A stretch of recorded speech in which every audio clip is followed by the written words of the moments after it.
wanted to record this video because I noticed that a lot of people don't really know what covenant is or what covenant means, but I wanted to compare it to marriage. In the Jewish culture, they do something called betrothal.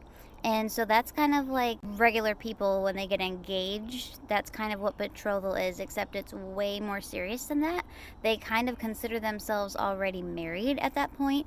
They just don't engage in that manner until everything is prepared, both for the wedding, but also traditionally, a house is built. The place is actually prepared.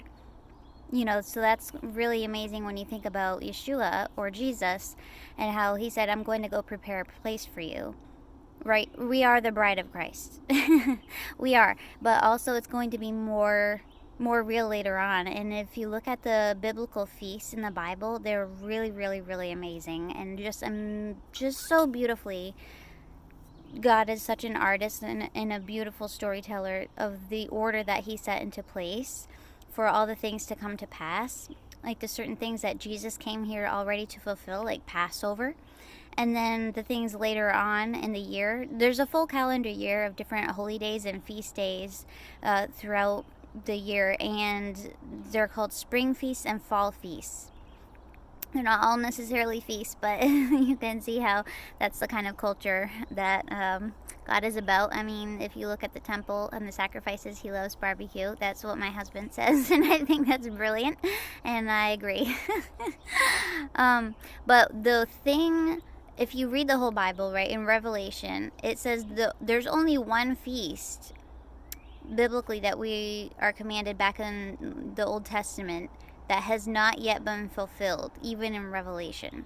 It's because after everything is all said and done, everything is set into order, everything is set into place, the bride obviously having been fully prepared at that point, which is, me and hopefully you, if we are in covenant with God the Father, and just seeking purity and consecration and holiness, and to not have any wicked ways within us. That's really what being set apart is all about, as far as the bride being prepared to enter into the fullness of that covenant, like the actual marriage day.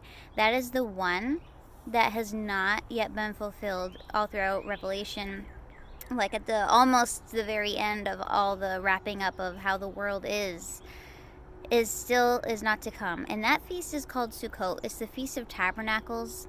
And it's really a great big wedding feast. And it's going to be the greatest wedding feast in the history of all creation. And that has always been my favorite feast. But that is what we all have to look forward to. That is so incredibly exciting. That's going to be the biggest shindig ever. And it's going to be better than anybody can ever imagine. And it's just going to be a big celebration of the marriage feast of the Lamb. And there are many amazing Messianic or Hebraic kind of songs, but I wanted to share one with you that is in direct relation with that. It's actually a betrothal song. It is so special. It was put on my heart this morning, and so I wanted to sing it for you because you probably have never heard it, but I do want to share that the original artist who sang this is called Ronen Shalom. I'll probably put that in the description. The song is called The Promise. I betroth you to me forever. I betroth you to me in righteousness and in justice, in mercy and loving kindness. I betroth you to me in faithfulness, and then you shall know the Lord.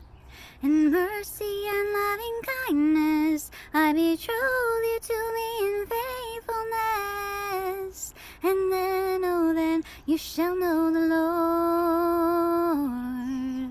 I betroth you to me forever.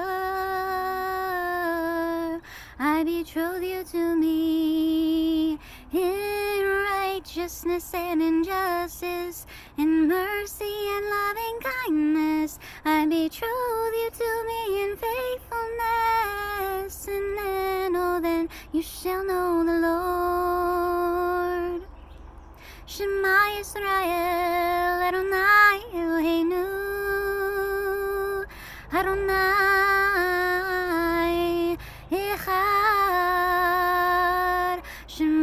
Yisrael Adonai Eloheinu Adonai Echad.